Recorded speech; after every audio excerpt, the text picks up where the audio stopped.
I think we're all set. Hi, everybody. I'm Amy Terrell, and I'm from Music Canada, and I also work with 4479 Toronto, which is our Music City Alliance, or Music City Initiative, rather, in Toronto. And who are we missing? Mike Tanner. Mike's coming.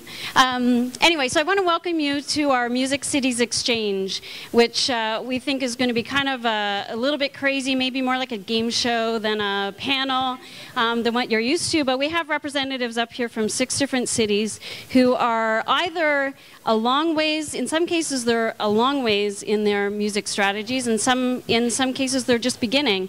And then I know in the audience we have folks from some of those same cities. We have some additional Toronto people. We have some Calgary folks with us as well who are looking at some initiatives in Alberta.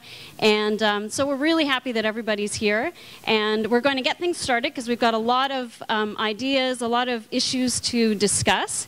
I've already told the panelists, but they're going to be really tight in their answers because we've got so many people up here. We want to give everybody an opportunity to contribute.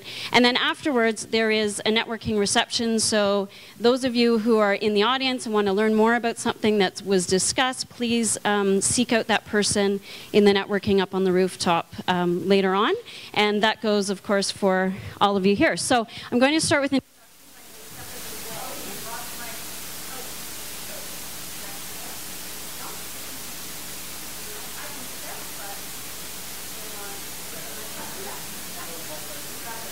Check. Oh, this one's not turned on. Try this one. How's this one? Okay. All right. Yeah, it's a bit of a mic sharing process up here anyway. So, okay. So we're going to get started by introducing the group up front from your left, and we'll take to the next slide there. So starting with Austin, we have Stephanie Bergera from the Music Division in Bergera. I always say it wrong, I'm sorry. From the City of Austin. Next, Amanda Garcia from the Austin Convention and Visitors Bureau. Next to Amanda is Mike Shea from South by Southwest, and Chris Brecht from Austin Independent Radio.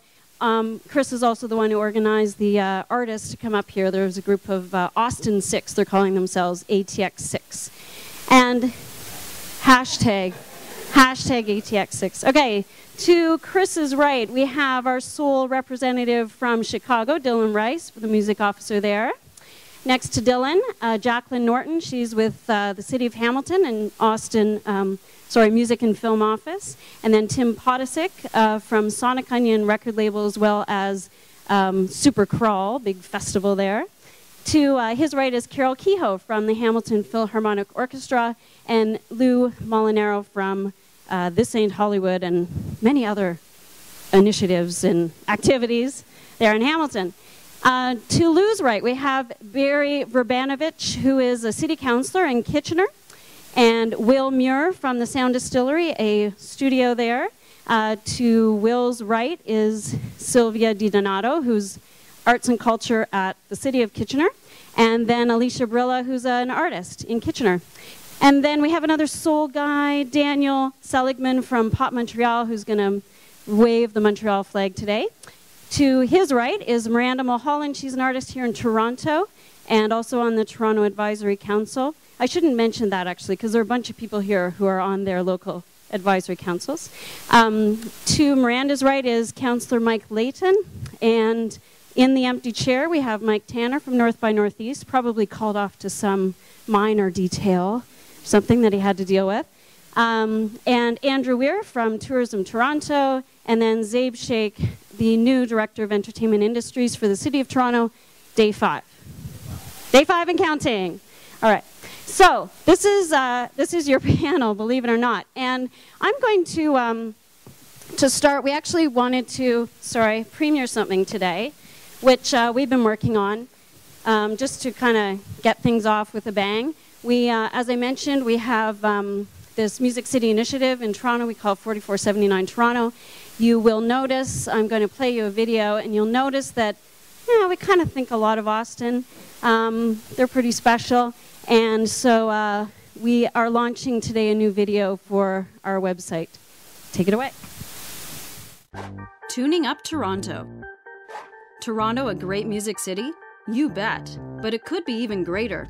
That's the focus of 4479 Toronto's Music City campaign. Toronto is the third biggest music market in North America and a top touring destination. Home to artists of every genre, major and leading independent labels, amazing live venues, world-class studios, and a rich music history. Toronto has signed a Music City alliance with Austin, Texas, which is a third our size but generates 3 times the economic activity in music. How do they do it? Austin's music office facilitates business development, communication between industry and City Hall, and manages live music issues. For example, in Austin, a music-friendly attitude leads to solutions like a loading zone for musicians. In Toronto, bands often get ticketed or towed just trying to load into venues.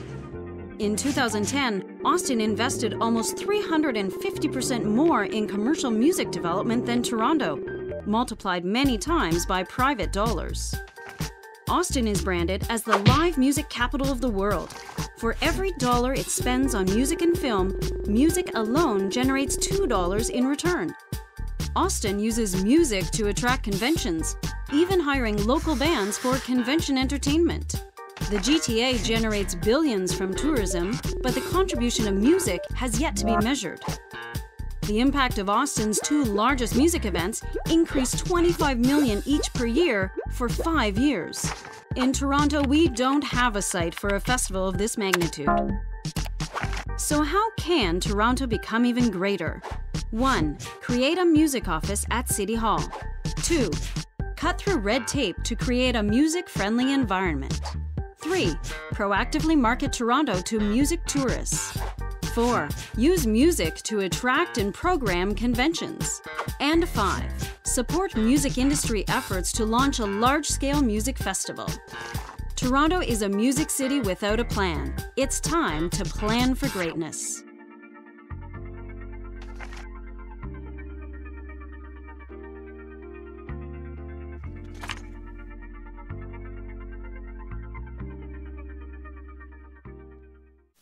So big shout out to the Beat Academy. Tony's here. Thank you, Tony. Thank you to your producer. Thank you very much. Yeah. So we're just launching that video today and hope to do a series of animated videos like that, promoting some of the great things that are happening here in Toronto and things that we can do. And so thanks for being our first receptive audience. And Mike Tanner has joined us after all. Thanks, Mike. Okay, so we're going to get started. I have an extra mic in my hand, so where do we need it most? How about over here? Dylan. Okay. All right. So each one of these cities, as I mentioned, has music strategies. And so there are a number of common themes, and I thought we would start there in our discussion, and we'll kind of throw it around the room a little bit. So audience development comes up a lot. I noticed it in Hamilton, Kitchener, Chicago, certainly. So obviously a big focus. We're always proud of our audiences here in Toronto. Let's start with how about Kitchener, Sylvia? Throw you on the spot. Grab a mic. Okay. So audience development is an important strategy that was identified, and you had a very grassroots process. Maybe you can tell us about the importance of audience development, what you're doing. I know you've got a really neat initiative with downtown, with the BIA, so maybe you can talk about that. Sure. We have something called Music Works, which was a kind of a grassroots networking process to get venues together, audience, conversations, artists and people in the music industry. And using those networking events, we got to learn more about what we needed to develop audiences, what the venues would need for their support. And particularly some of the things that came out of our downtown programming were to pump up the volume on our downtown live programming, which is live music in the streets, which has kind of overlapped into the clubs now. And that's developed the reputation that really crosses over nicely with a lot of the great music festivals that we have. In terms of in terms of the city-wide, we have more and more opportunities to get every business gathering that's happening. We sort of have a guerrilla policy to encourage them to hire live music. So that seems to be spreading across just to raise the level of awareness with audiences. And That's great. Do you want to add, Barry, do you want to add anything just while we're on the theme? Sure. Well, certainly, a big part of it for us has been looking at the role that music plays from a quality of life perspective in the community. Many of you know that Kitchener and Waterloo region have a very thriving tech and digital media cluster, and a big part of what goes with that is obviously attracting the right kind of people to the community to both live there and to stay there after university. And the more we talk to that younger demographic, one of the things that's key to them is a thriving live music scene, and so they've been big supporters of seeing it expand. We had a music venue that's in the process of being renovated and reopened by a new operator called the Boathouse. It was very popular in the community, ran into some challenges, but we've got a new operator that's going to be running it, and we're really excited. But what that whole experience of dealing with the Boathouse did was really galvanize the independent music scene in the community and say, you know what, we've really got something special here, so let's capitalize on it and run with it. And since then, it's sort of been going gangbusters over the last couple of years. That's great. And Tim, can you pick up on that theme in Hamilton? Because I know audience development is important to you. Sometimes the proximity to Toronto doesn't help things a whole lot, and it seems like there's sometimes a lack of appreciation in your own community about the amazing things that are happening. Can you talk about that? Yeah, I think one of the main things that I know I've been active in, and Lou's been active in, Carol as well, is collaboration. So, from our perspective, it's getting the local community together, collaborating so that we're building that momentum that's going to get people out. And from the perspective of the festival is that we're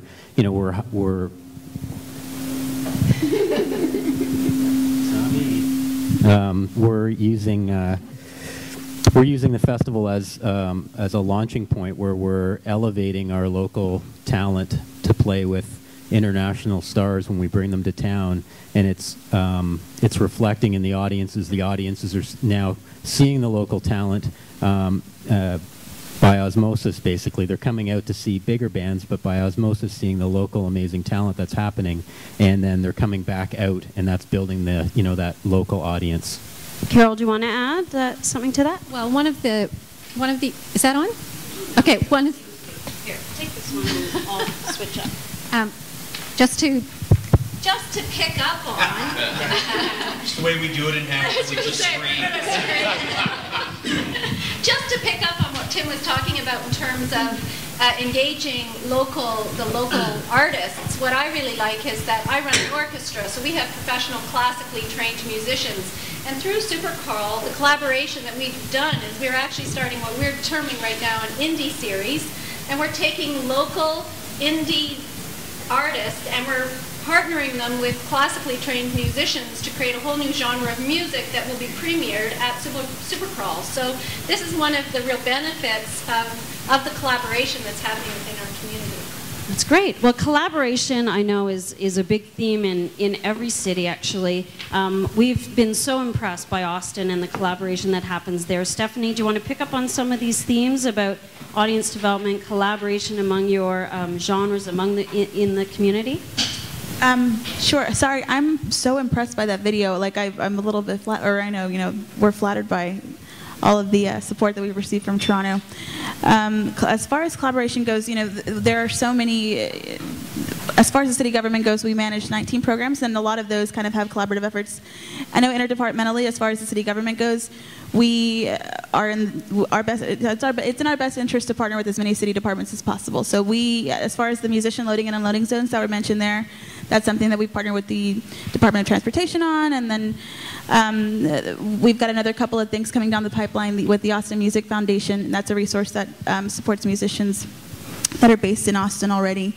There's 3 programs there: Music Industry Collaborative, which pairs kind of already established mentors with folks who are just kind of on the cusp of hitting that the part of the success that's just kind of putting them over the edge. I'm sorry. And then as far as collaboration goes, there's another program with the Music Foundation called the Creative Media Center. And what we do there is we pair established artists with musicians who are just up and coming, and they usually have pretty specific questions about touring or producing a CD or setting up social media. The established musicians who are there, musicians and music industry representatives, are there to help them, and they collaborate and kind of figure out what works, what's worked in the past, and what hasn't worked. So I think that's a. And speaking of working with the music community, Stephanie, and I know this is something that you've been working through right now with South by Southwest, and some of us are developing audiences. South by Southwest has this incredible audience, and really has branded. The city has been built on the South by success, I think, to a large degree. So, but I know that sometimes that leads to challenges, and so you've got to figure out, okay, so what do we do when our audience grows so incredibly, and there's so much happening? How do we manage that as a city? I think that would be a really interesting thing to share with the group as to how you've been working through that process this spring. Sure. Do you want to start with that, Mike?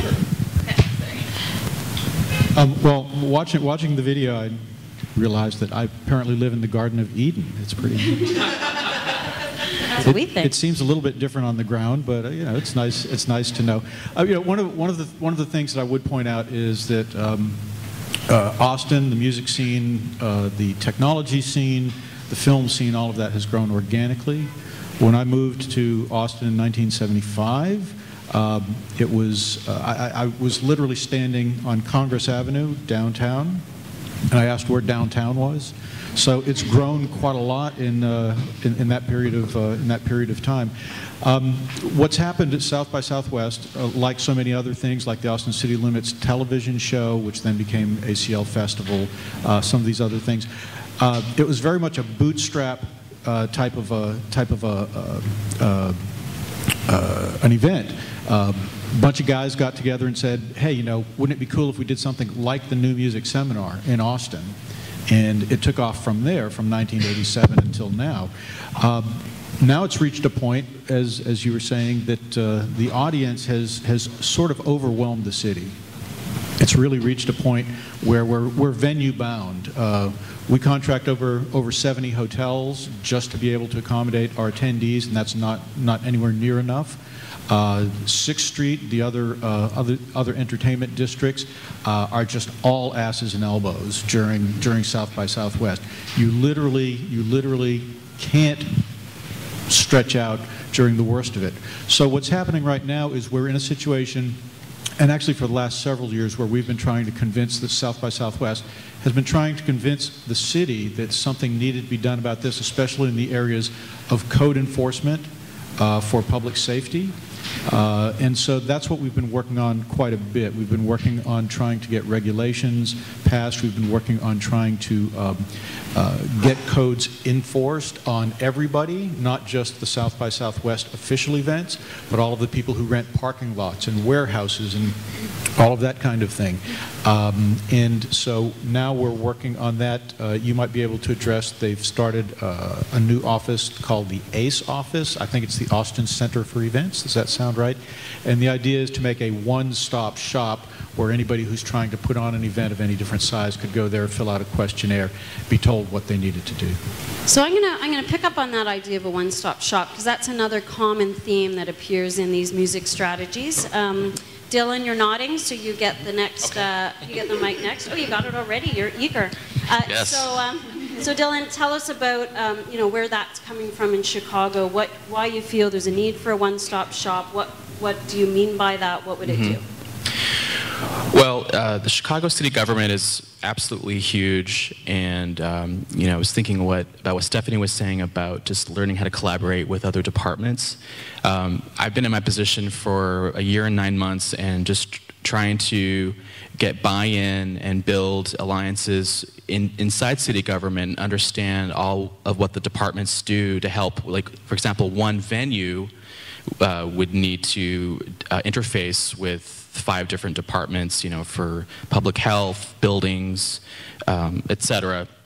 And so rather than try to reinvent the wheel, I'm working with this new small business center that's been developed inside our business affairs department, and I'm creating a toolkit for venues and people who do events indoors on how to understand the processes. You know, if you are a restaurant owner and you just want to add live music to your venue, you need what's called a public place of amusement license.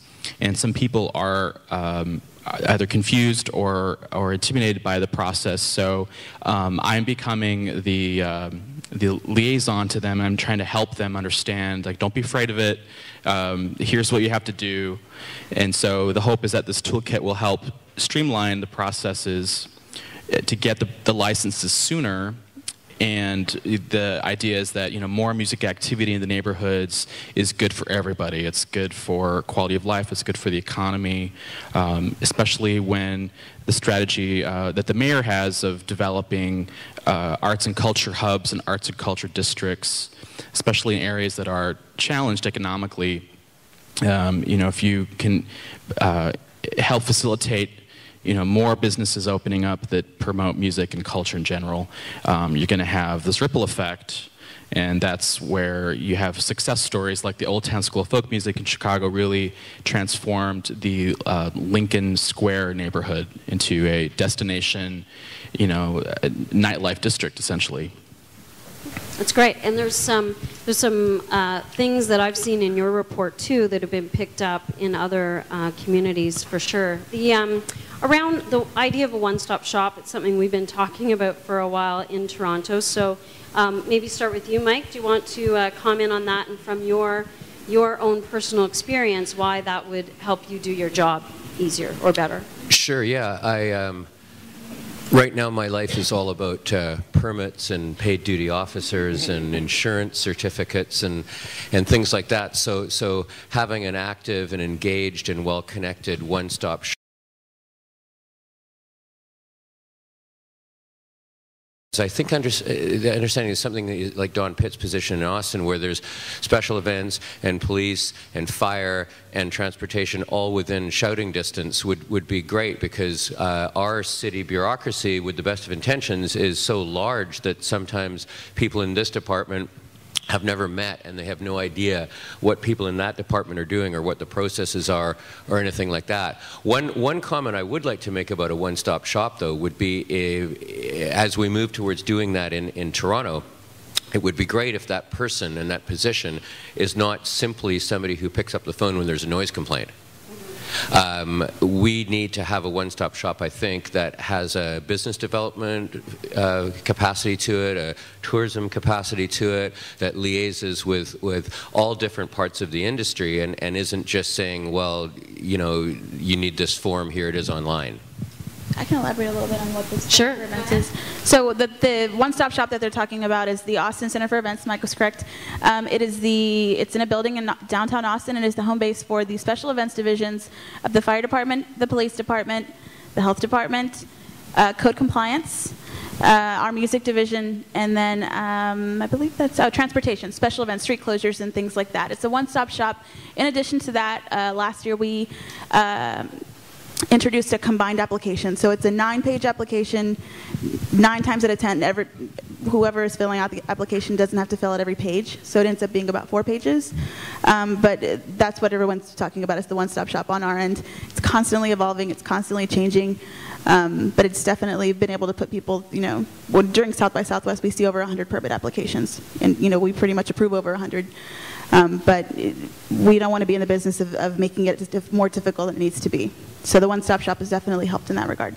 So Zabe, day 5, right? Yeah, we put your job description up there in that video. I'm sure you saw that. I saw that video, yeah. Just teasing. So I think you've come into, I mean, you were hired, you told me, I don't know, maybe someone can verify in the room that part of your philosophy is to definitely facilitate that business development with music, but also across the creative sectors. Do you want to talk about that and how? Sure. You know, yeah. I mean, I think I happen to be representing, along with my Toronto cohorts here, actually I think the largest municipality on this panel, with due respect to Chicago. Toronto is actually just beat out Chicago recently as the most populated city in North America on this. So we're behind Mexico City, Los Angeles, New York, and then it's Toronto, and then Chicago. That the reason I'm saying that is because when Mike talks about a bureaucracy, you remember that the bureaucracy is taking care of, or in theory taking care of, the vast population that it's meant to serve. So when you look at strategies, you have to look at the strategies as a cohesive and a comprehensive look and a collaborative look. And I think what's great about me being day 5 on the job is that the job is about re-envisioning, I think, from Toronto, that this city requires a mechanism, because that's what really cities are. Municipalities are mechanisms, systems. They're not the industry itself. They're not the population of the industry. They're not even the distribution of the industry. They're actually the mechanism that allows the content, the skills, the resources, and the distribution to flow through. So it behooves municipalities of whatever size to actually collaborate on a systems level, on a resources level, and then on an industry-wide level. So when we look at the music industry, we're talking about a media entertainment industry. We're not just talking about music, because we don't live in a world where music is just music anymore. We don't live in a world where film is just film. We live in a world where when I play a video game, or my kid plays a video game, she's amazingly already is tapped into new music and old music. When she goes to the sports, when she goes to the Raptors game, playing the Nets, one of the biggest global music stars, who happens to be from Toronto, is sitting there. When she goes to the films, there's music because there's a soundtrack. So that already indicates to me that collaboration is happening on an industry-wide level on the street. So we at the city, I think, in terms of all the mechanisms and organizations at the city, are now, we always have had a robust industry. I think what that video showed was, and it doesn't necessarily speak to, because it's trying to make a point, and it's making its point very clearly, but what it doesn't, what it kind of says is that music is, we're the 3rd largest city when it comes to music happening.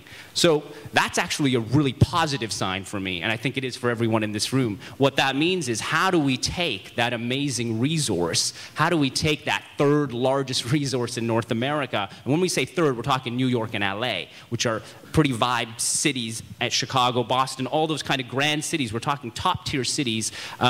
Austin, smaller communities can be top tier in very specific ways because they can gear themselves, which is really key. We can learn a lot from how Austin gears ourselves. We have to remember in Toronto and larger communities that we're also servicing a film empire, if you will, a fashion empire, a food empire. Everyone believes that they are the top. We've got amazing chefs here. We got Momofuku coming in. You know, everyone wants Toronto to succeed on a cross-collaborative level, but they all want it to succeed in their ways. So I think now what's great about the job, and what's great about getting to work with all these people and all you guys in the room, hopefully as we go down the road, is that Toronto is going to be the city that can, as a mechanism, comprehensively strategize how this media entertainment resource that we have, that we bring in internationally and that we grow locally, can help the world, help money get spent, and help make things easy. Obviously, a civic mechanism will have to be in place as well in terms of permits, licensing, one-stop shopping. We have that in film already, and now I think I'm very excited that music is very much going to be a prominent part of that next one-stop shop. Okay, Zabe. You used all your time there. You know that, right? Okay, all right. You won't need that. I got nothing else to say. Yeah. Okay, good. I was going to say, hey, yeah. Next mayor of Toronto, right here. Yeah. Guy can talk. Yeah. So there are a ton of themes that I'd like to pick up on there. But I'm going to throw in, you mentioned collaboration with a number of different industries. I'm going to go to Kitchener because of the tech. So let's talk about, and it's something that Austin does superbly as well, but let's talk about Kitchener and tech, music and tech, and what's happening there and why those two industries are working together. So you're going to start? Sure. We have we have a really strong tech sector in Waterloo Region, very famously known for software development and engineering. But I think that's a strength that we've got now, because that digital media sector is interweaving with the downtown live music venues and the artists. And we actually consult with stakeholders to see what it is they need to succeed, surrounded by that kind of technology, and including Will, who has a studio, and they could probably add to more on that. Yeah, about 3 years ago, my business partner and I were looking for a location to put a recording studio, and we decided to put it 3 blocks away from Google's head office. Pretty cool little hub, lots of things going on, but it had a vibe to it. A lot of young people doing some cool things, and here, my business partner and I, 2 young guys, just wanted to make some good music. And what we found is that a lot of young, talented people flocked to this area, downtown Kitchener. Talent sort of attracts other talent. And through this, a lot of the younger talent that we would work with were using Instagram, YouTube. There's a video hosting company that works with the Junos around the corner from the studio. Put a video out there, and it attracted one of the fellows from George Strait from Austin, Texas. And so now we're getting some guys from Austin through George Strait. I've got some fellows from Pantera coming up in September, also from Texas. And they're integrating with some of the younger musicians and tech companies locally. And we're actually working right now with a tech company doing drum samples, just so that young kids can have our drum samples on their iPhones to make their own recordings on their iPads, computers, etc.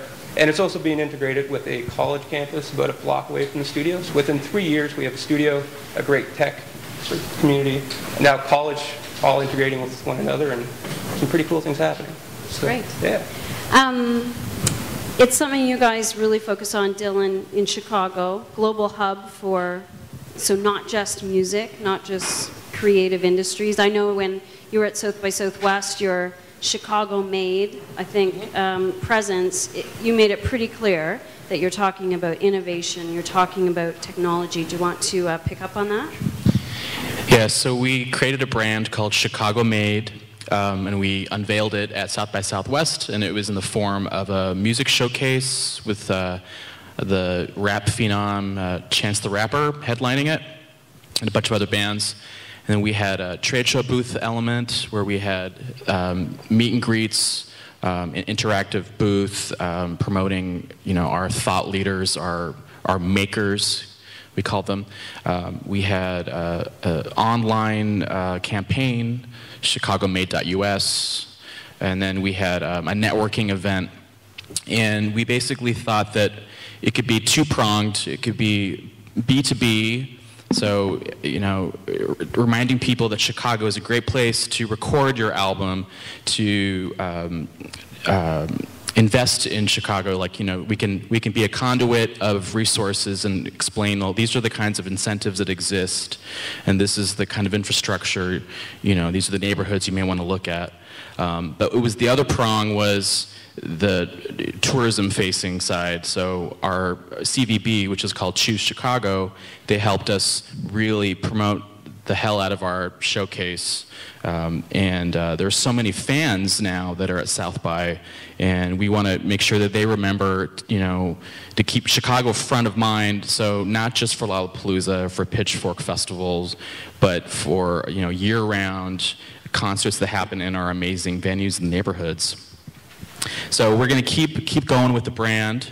We're going to come back again to South by, and we're right now trying to figure out ways to make it a living brand and keep going with it. I think you also had your mayor speaking about creating cultural spaces in the city, which as a keynote interview, I saw that. We were going to bring our mayor down, but thought plans went awry. Oh, you had to go there, didn't you? Yeah. Okay, I was going to go to artist support, but you brought up tourism, so that's another big topic that we could spend a bit of time on. So let's go there. So tourism development, Dylan's mentioned it. Let's start with Andrew.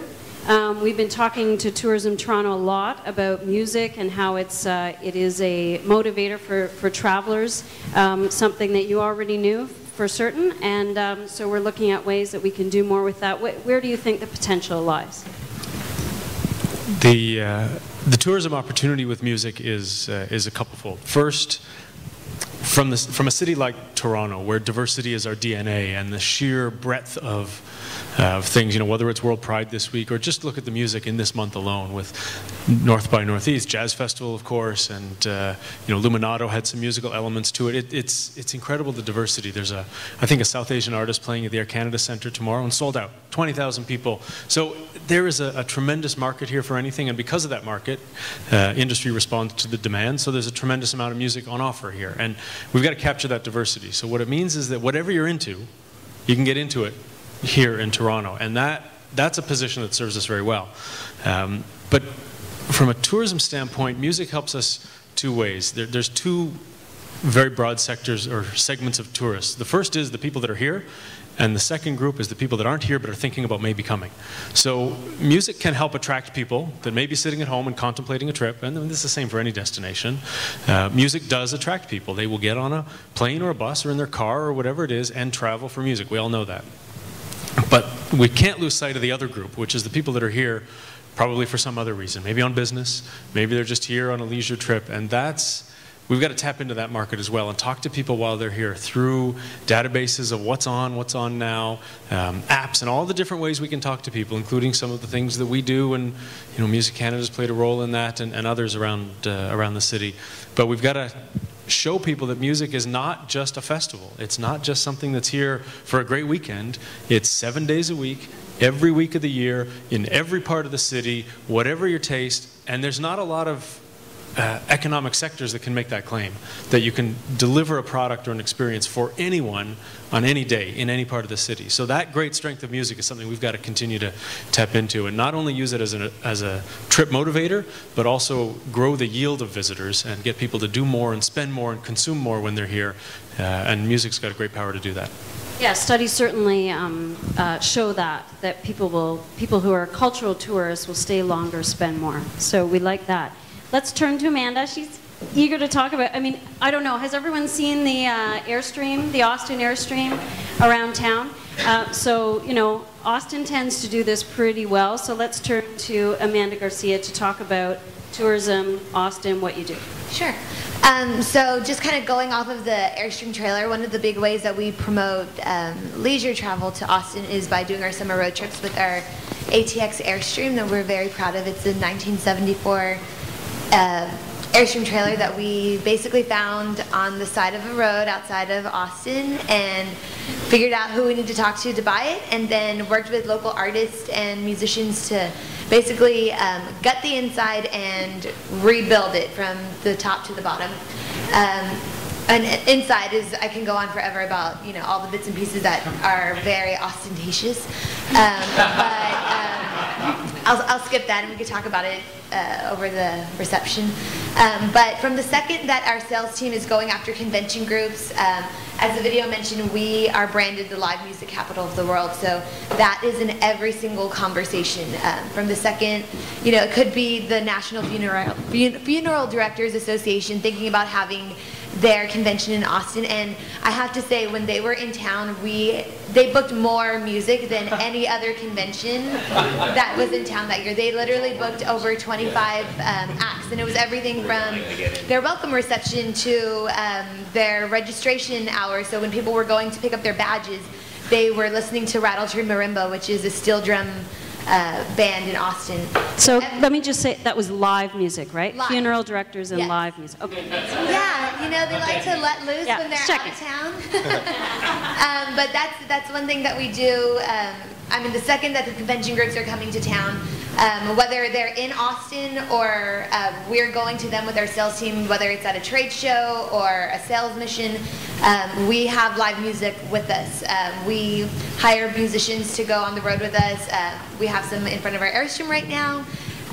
But whether it's a full band, we had at a PCMA Foundation dinner, which is a huge a convention for people who plan conventions. But in the meetings world, it's the top of the line, and we hosted a dinner there and had an 8-piece band with us from Austin, Texas. So everywhere that we go, we make sure that we're living the brand, and yeah, that's part of it. Good. I'm going to to prey upon Dan, who's being very patient from Montreal.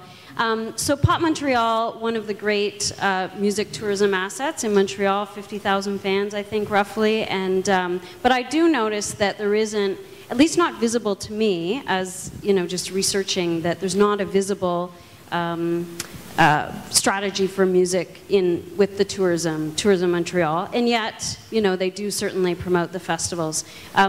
What do you see as working in Montreal in terms of tourism? What's working for you from your festival perspective? Well, we do work with Tourism Montreal. I mean, we're definitely one of the we're a successful and kind of moderately big festival, but there are three or four very large music festivals in Montreal that draw millions of people. The Jazz Fest is probably the greatest example of that. And going back to working with the city department, Montreal has the Office of Festivals and Special Events that deal with permits and all the other things that you need to put on large-scale events. And more recently, there's the downtown area around Place des Arts is an area called the Quartier des Spectacles, the entertainment district basically, and the city has invested millions of dollars in kind of making it accessible to do large-scale events, so you can have 200,000 people downtown for an outdoor free concert, or 5 or 6 different stages happening. So I think Montreal is definitely ahead of the game in that respect in terms of large-scale events in a downtown city. In terms of tourism, we work with them probably more on a small scale to bring in journalists, and they have specific officers who not only bring journalists in on our recommendations, but also assign a person to hang out with them and take them to different restaurants and show them different parts of the city that they wouldn't necessarily be able to find on their own. Yeah, so I think Montreal, definitely has a lot going on in terms of, mechanisms within the city to facilitate culture and events. I had a few points because I mean, obviously Austin is a great example of how a small market can really become a destination point. Turning to Toronto, I feel like even though Austin is a great example, the cities are so drastically different. To model yourself after Austin wouldn't make sense because the population is 3 or 4, 3 times the size. It's like apples and oranges. So I feel like Toronto has to find a Toronto solution for a Toronto issue, and if you try to model something after Austin, I don't know how successful it'll be. Yeah, I'm sorry. I would say that that is a true point. North by Northeast. This is the 20th year of North by Northeast, and we helped start that with Now Magazine 20 years ago. In a city the size of this, to capture everyone's attention is much more difficult than in a city the size of Austin.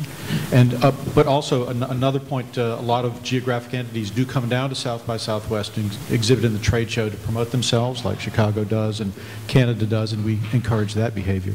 Yeah, Quebec does that as well. And 2 other points. I think studies have shown that tourism is kind of going towards more of niche marketing or targeting. People have niche interests, so they go to a city for a specific thing, and they're not necessarily going for the huge, big event anymore. So it might be better to focus on niche stuff, and to create some Toronto super festival isn't necessarily, desirable when you have Illuminato, you have North by Northeast, you have Gay Pride, you have all these amazing things happening, and you're not necessarily going to get 1 million people to come to Toronto for some mega festival when people could be coming here throughout the year all the time for the various events. Yeah. Mike? Yeah, one of the things I wonder about sometimes when we talk about tourism for festivals like Pop or South by Southwest or ACL or North by Northeast, Canadian Music Week, is I wonder if sometimes the traditional ways in which we view a tourist are not capturing some of the people or some of the demographic. I mean, for example, in our office, we have young people who are passionate about music, who, pardon the expression, don't have a pot to piss in, but they'll go to Coachella, and they'll couch surf, and they won't be playing rounds of golf, and they won't be staying at the expensive downtown hotels, and they won't be buying expensive meals, but they're still there. And they'll go back year after year after year, and they'll get a t-shirt. And sometimes when I look at even some of the programs that we apply for as a festival, and there are actually, the province has got these ways of defining tourists with these catchy phrases that put them into categories.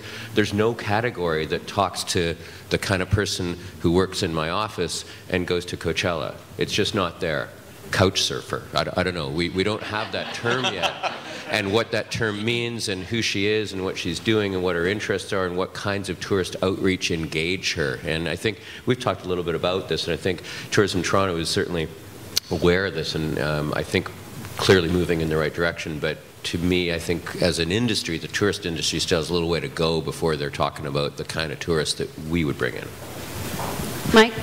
Just to comment very quickly on this notion that Toronto should have its own made-in Toronto solution, and it doesn't necessarily have to be that big show. If Field Trip, and I don't know how many people have heard of it on the panel, I hope none of you, because if Field Trip gets any bigger, it's going to outgrow the space, and that'll ruin it.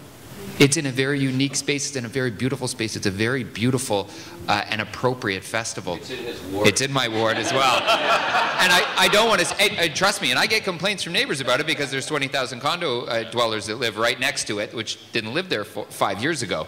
But we're still, like, it could be that those little niches, those that are what draw people, that the uniqueness of them. And the one thing that certainly I feel, and I think I've heard, it's about breaking that. It's one about breaking the silos in large institutions like the City of Toronto, the bureaucratic silos that people exist in, but trying to make it easier for folks that want to start out a North by Northeast or a Field Trip or a South by Southwest. More votes. And so if we can be, like, we're often looked to as being the champion for street festivals, for instance. Why is it that I've got to call the meeting between right-of-way management, parking enforcement, the police, the ambulance and stuff? There should be a coordinating body. And for the most part, for business-related BIAs, they have folks that sort of hold the hands of the coordinators that can often be very new to the job. We're starting a new BIA on Ossington Street. We've got 3 live music venues in a theater. They want to shut the street down every weekend. Great. They have no expertise in doing it, and the first year is going to be a show. It'll be an interesting show. Uncomfortable. What were you going to say? Well, it's going to be interesting to try to work out. Yeah. But there's those growing pains. Well, if we had that champion, which I think we heard that we just now hired, to put together a staff that's going to help hold hands and break down those silos, I really think that's that we need to take. And that might be the example. It might not be a template, but it may just be, here's the steps that we took to make it so great, so that we can have all those, the uniqueness of it being Toronto, and it reflect the diversity of our city rather than reflect the diversity and size of Austin, Montreal, Chicago, or We've talked a lot about business-friendly type things. I'm going to turn to artist-friendly discussions, or musician-friendly. Not to stick with Toronto, but Miranda and I have had a conversation. I know how passionate she is about this. So often, she made the point earlier to me that so often we're talking about music tours and we're talking about all of these things that really it's the artist who's at the heart of this. So Miranda, do you want to talk about, you're on the Music Advisory Council. I know you're really excited to be there. What is it that you feel you can bring to discussions in the city? What do you hope to accomplish for the musicians in Toronto? Yeah, well, one thing I think it's hard as an artist sometimes listening to these discussions because artists tend to feel like sort of the parsley on plates, you know, sort of the last thing that's going to make something look nice. and I think that what I love about Austin, I've been to South by many times with different bands, and is the value that they put on the musicians. And there's a lot of things that you can do to that, from macro to micro. And here in Toronto, we have a really great community. Hamilton as well, Kitchener. We have such great little pockets that have sprung up and have built very strong community fabrics with musicians who are collaborating and doing a lot of cross-genre things going on. It's really exciting. And you know, we chat on tour with other musicians, and one of the things that we can do to enforce and to keep local musicians here and in our towns, and then to also attract international musicians, is to value the musicians. And this can be such a small thing, from parking. You know, we've had our van towed before in Toronto, and you know, you got sound check. It's a big hassle. But things that I think they've done in Austin as well is have there's some healthcare opportunities for musicians, especially if we can go across the board and work together in all these different businesses. Things like healthcare might be possible, special things like dental, even coming together and putting some pressure on some of the sponsors, even to allow musicians to have access to this at perhaps a little cheaper, as we are this sort of commodity. Even something so macro as air travel. Imagine if all the businesses that we represent, that we work together with, say went to one airline and said, Air Canada, we will support you, and we will brand you, and we'll, as the musician-friendly airline, if you allow our musicians to take on their instruments on your plane. You know, I've been kicked off a plane with a 100-year-old violin because I couldn't put it underneath because of it would crack in the cold. So I mean, something like that, if we can sort of use all our influences to help the commodity that is the musician at the very heart of all of this. I'll just pick up on one thing, and that is that there is something being developed in Canada called the Unison Benevolent Fund, which is actually an umbrella or safety net for musicians and artists, so it's something we can certainly talk about. But I'm going to pick up Chris. Wait, Chris, hello. Oh, hi. So Chris, speaking of airfares, Chris just spent the last 2 months since they announced their intention to bring 6 musicians up here, raising money to bring those musicians here and cover their costs. And I know that the artist is really important to you, Chris, in terms of what what you're doing now to help promote the artists who you've brought and what you hope to do, and you've got great plans for the future, and using, in our case, the alliance with Toronto to kind of stimulate some of that. So talk to us about what you feel is important for the artists and musicians in promotion. I think the alliance, for one, is very serendipitous to the time and the idea of what we're doing right now. I am so in favor of the artist. I am an artist. I went to Austin as a songwriter. It's such an artist-friendly community. It's an artist destination. Don't think that the artists don't hear that Austin is the live music capital of the world, because that's what attracts, you know, some songwriter from Denver like me that thinks that he's going to get to play shows every week. Maybe you don't make as much money at those shows as you want, but you get to play those shows. And so obviously where this kind of went was there are some opportunities that maybe the artists don't get. They do get great health care. In that healthcare in Austin, it's actually somebody opened the door, the idea to, you know, acupuncturists and dental places to offer themselves. And we have such a strong community of small businesses in Austin that pay attention to what the artists are doing, because I think that they know that the artists that are in Austin are the reason why so many tax dollars come into that city, so many music fans come into that city, and it's to pay attention to what they're doing as artists. So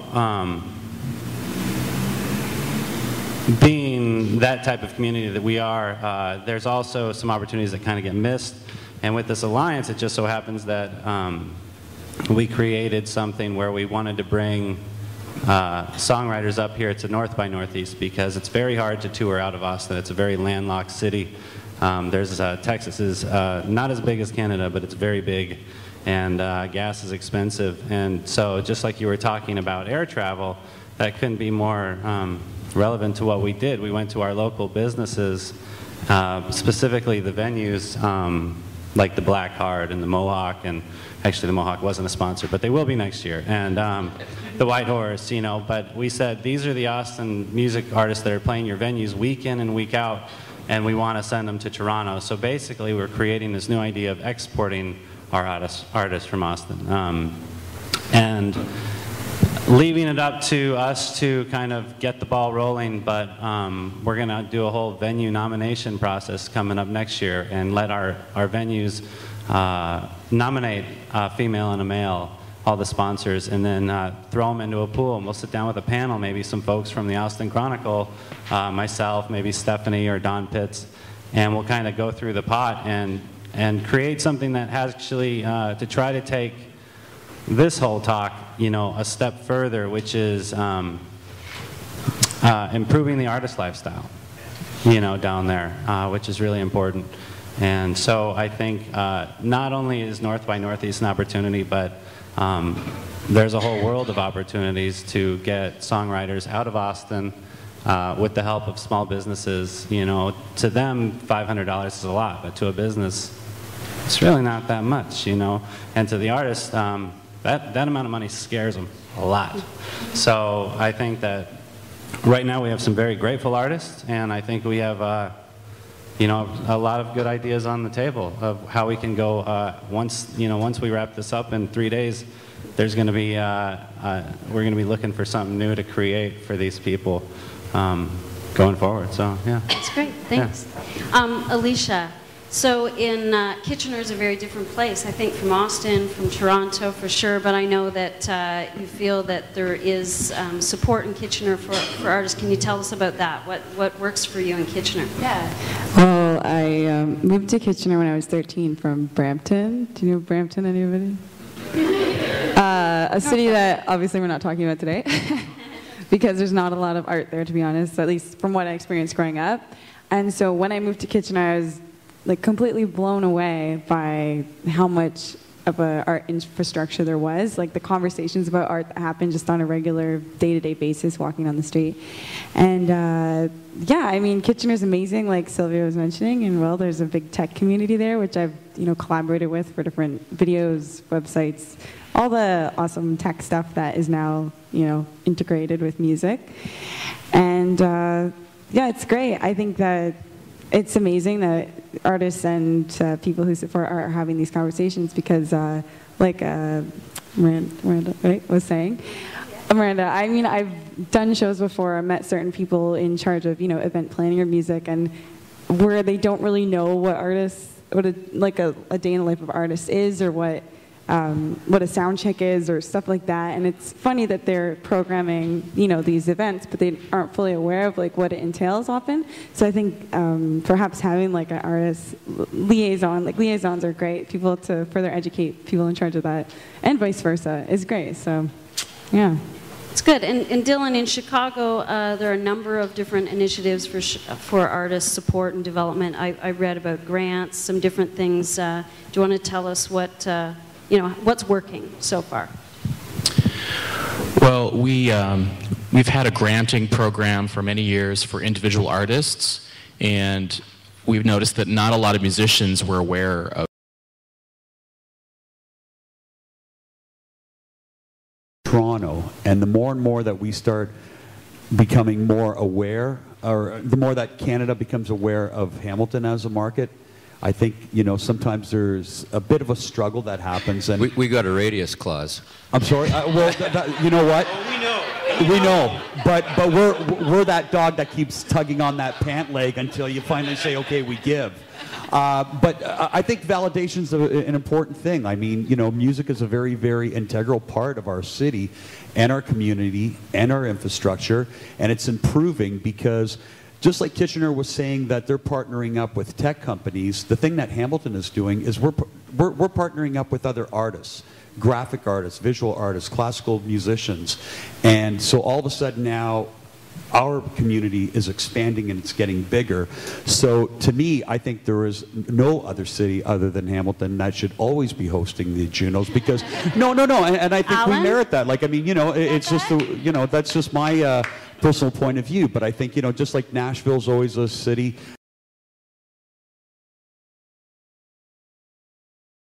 Designers, you know, whipping up your album cover for iTunes, and it's like all done within a 6-month program for, you know, people maybe aged, what, 18-ish, like high school, late high school, right?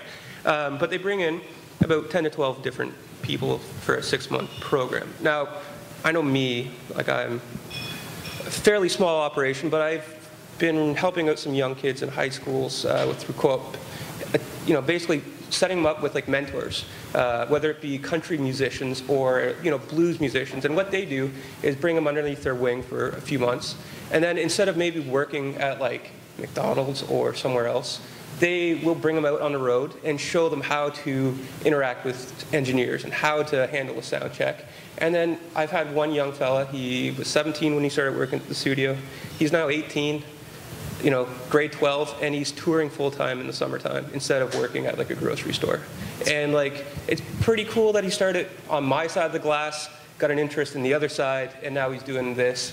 And like, I'm noticing it's snowballing, right? There's more and more young kids that are coming to me in the studio saying, you know, you can have a small little community here that's going to ripple outwards. I know from Hamilton, Daniel Lanois is a big fan and a big, you know, proponent of scene building and really taking young people and putting them into odd situations and seeing what's going to come of them, right? And so like, what happens if you have a hub where you have like a graphic designer, just like you do in the Remix project in other different cities, Those are great under one examples. roof, right? So I don't know, there's some cool things going on. You just got to really dig a little deeper to find them, right? That's good. And music education is important to us. Alan Reed asked for the mic from Karis. So Alan, you wanted to comment? Yeah, I just want to say I'm the new president of Karis, the Juno Awards, and I run a charity called Music Counts, which is a music education charity. And through a partnership with TD Bank Group, we actually created a program called the TD Community Music Grants Program, where community centers for at-risk kids can apply to us for up to $25,000 in grants to basically create, and the Remix project is sort of the model of what we want to do. So last we awarded $200,000. We're just in the midst of actually awarding $220,000 to 16 different organizations across the country right now. And this program is going to be running for the next 3 years. And it's exactly what you're looking at, Chloe, is how we can help young people find a way through the music industry, not just as players, but also as DJs, as remixers, as producers, whatever the case may be. So if there's community organizations out there who want to access these funds, this program is up and running for the next 3 years, awarding over $200,000 each year. Thanks, Alan. I think Tony had a question. I actually just wanted to make a comment. My name is Tony. I'm with an organization called the Beat Academy based in Toronto. And I heard a comment about supporting young people to leave the city and just kind of get, you know, artists out of the city, you know, exporting artists. And, you know, thanks to the 4479 initiative, and I guess just a whole lot of elbow grease, we came up with this concept of doing a Toronto versus Texas beat battle for producers, because producers are not conventional artists. They're usually behind the boards. Nobody knows who they are. And so what we did is we created a competition between producers where they'd be coached by, you know, Grammy Award-winning producers. So in Toronto's case, it was Boy Wonder, who produces for Drake. And he coached the team for 6 weeks. And this music education idea is our approach to what we call experiential learning. And so for just to your comment, to your question, Chloe, I know that there is a lot happening on the grassroots level with, you know, for example, Beat Academy. We started as a collective of people doing live beat battles in the Drake, and you know, just kind of getting producers together and them asking for more and more things until we became this. And really, for us, it feels like going to South by Southwest and doing that competition. Where, you know, I mean, people knew who Boy Wonder was, but we had, you know, 16 people on a team that most people had never heard of. And we had lineups out the door. I couldn't get in. I tried to get in, and right, it was yeah, rammed. see, Yeah. yeah, we turned away some pretty, I mean, high-profile people without, us knowing. Like Mike but yeah, like Mike. But we'll exchange contact. I'll make sure you get it. I'll put you on the VIP list because it's going to be bigger and better next year. But to that point, the experiential learning piece, we realized how much growth happened with the producers. They built their mentorship and connections and relationships. We're doing another show tomorrow for North by, so because of South by, we were able to do North by. We went from a 300-person venue now to a 600-person venue. We went from Toronto versus Texas to Canada versus the U.S. And this is really based on people who nobody really knows, right? Like, nobody really knows who these local producers are. These are kids who just graduated high school, who are just on their computer in their basement making music, hoping somebody will hear it. And so, I mean, there's a lot happening, and I think I think it's timely that, we have a music office and that, we're really, and I think it's also serendipitous because, Remix, before Remix was Remix, it was I See Visions, which is a bunch of teenagers, myself included, who said, this is what we want the city to look like for our peers who, want to be involved in the music scene. So I think usually it's policy and bureaucracy usually catches up with what's happening with the grassroots, but I think, I think things are moving at a really good pace with, with what Music Counts is doing, with what the Beat Academy is doing, and having festivals gives our young people an opportunity to showcase in these different parts of the world. So, producers can't apply to do a showcase. If they say, what are you gonna do? Are you gonna play a guitar? What are you gonna do? And they're saying, I'm gonna use an MPC and make music. People don't quite understand what that is. So having these festivals and allowing us to do things, the work that we do, really gives them the opportunity to get on a stage in ways that they would have never done before. And I think that I thought one of the other ideas I wanted to discuss just briefly was the idea about international partnerships. And I mean, we hope that this is the beginning of an international partnership among all of you and with all of those here. But and Tony's given us an example where that's an international partnership across the borders from Austin to Toronto. I know a number of you are also looking to build partnerships with other cities, and anyone want to jump in on that? Mike, go ahead. Yeah, just quickly, I think we've had a lot of questions about what the Toronto-Austin Alliance really means. Is it tangible? Is it just signatures on a piece of paper? Does it have any real-world value? And I would say, this being a perfect example, you guys being here, there are about 6 things happening at North by Northeast. We just happen to be one of the first large events to land with strong connections to Austin. And they're tangible, and they're providing opportunities for artists to showcase and for venues to have unusual things happen, and for the people of both cities to see, what's going on. So there is a very tangible thing happening, and I think what would be great would be if a lot of the cities represented on the panel today move in that direction. I mean, wouldn't it be great if it was a continent-wide hub where all these sorts of things are being exchanged? I think we can move in that direction. Yeah, I think this kind of collaboration is really key as we move forward, and I really want to acknowledge Music Canada for taking the opportunity of organizing this during North by Northeast, because it gave us this opportunity to have this dialogue. I think we can make much better use of technology going forward. I mean, I think all of us have heard of things like Cisco telepresence, for example. It exists in most of our cities. Looking at how do we partner with companies like them so that we can get this dialogue going on a more regular basis. Obviously, travel costs can be a problem sometimes, but there's no reason we can't hook up every quarter for a couple hours and have a dialogue and get a corporate partner like them or somebody else to make this kind of thing happen going forward. For us, in terms of international partnerships, they have been part of the development, particularly of things like our festivals. Some of you may have heard of a small little German festival in Kitchener called Oktoberfest. Second largest one in the world, and obviously we have a lot of connections with the original in Munich. Our TD Kitchener Blues Festival has in the last couple of years been reaching out to the Chicago Blues Festival and looking at how do we take another corporate relationship that exists in our community, namely the fact that we now have American Airlines flying into Waterloo Region Airport a couple times a day and into the Chicago hub. and saying, how do we build on that as a link between our two communities and a couple of the greatest blues festivals in North America? So that, I think, is important. And really what it all of this speaks to is the fact that our successes really can be built on the role that each of us plays within a strong ecosystem. And there is a role for local government, but there's a role for business. There's a role for not-for-profits and so on, and each of them have to be part of it.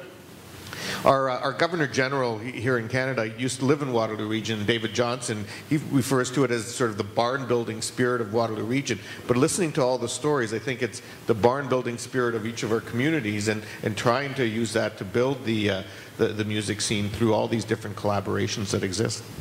Stephanie, you wanted to... I wanted to just add on to what Mike was talking about as far as tangibles and the alliance goes.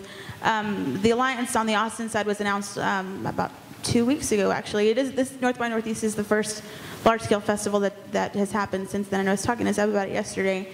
The successes and the things that we can accomplish in year one are going to be critical to moving forward year two and further.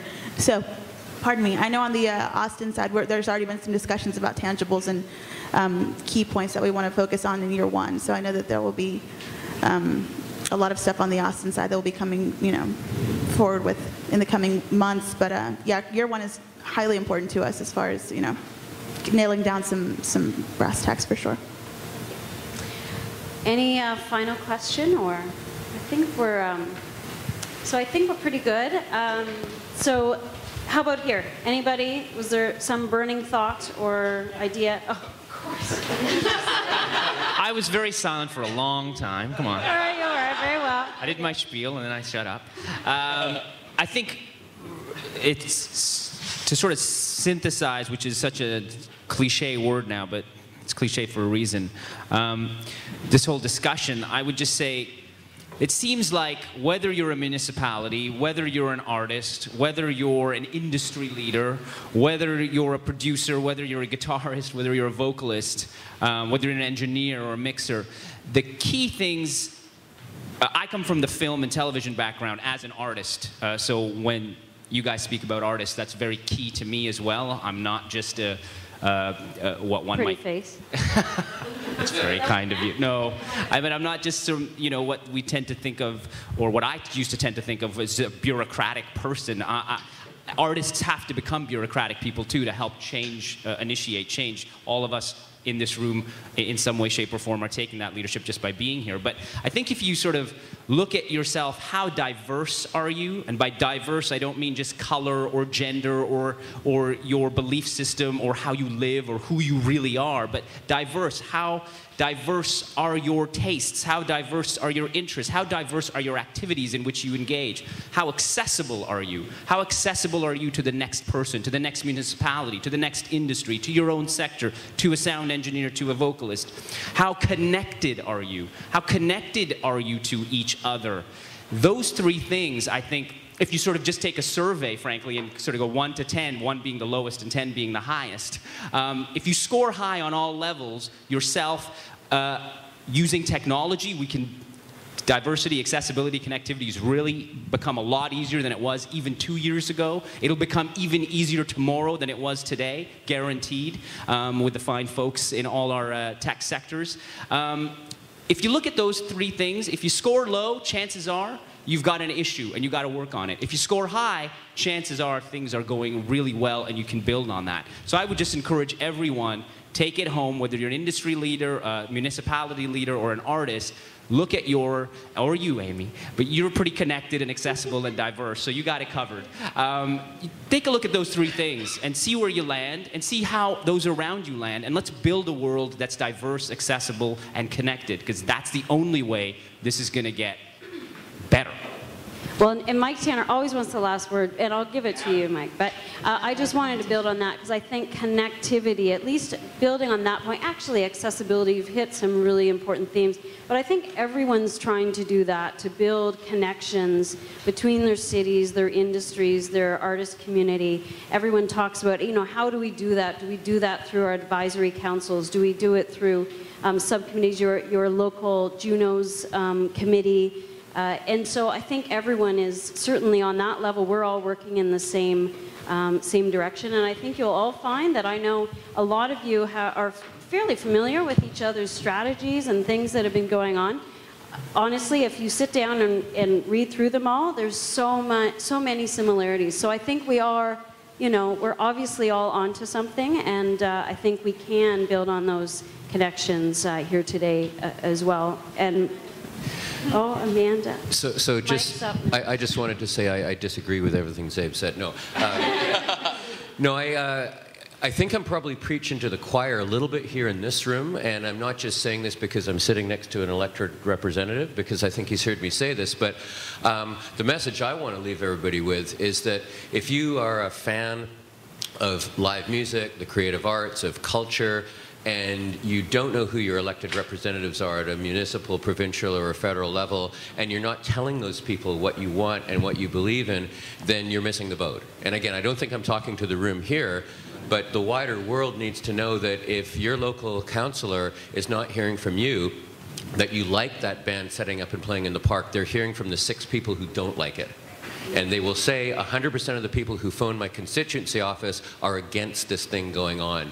So it's up to all of us. It's a democratic principle, and all the people we know to get involved and get active. It's a very easy thing to do. Find out who it is, make the phone call, say, I want more of this, not less of it.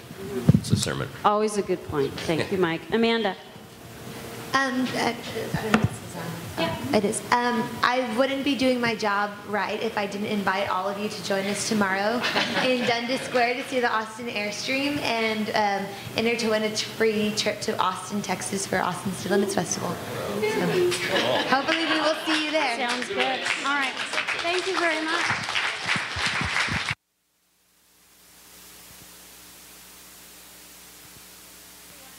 I know this was a highly unusual panel, but I hope you enjoyed it.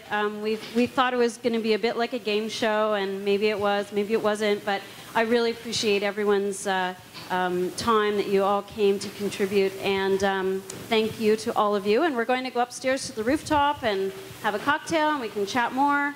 And we're going to join some other folks who are here with another event in the building hosted by SEMA today. So thanks again. Thanks, Amy. Thank you.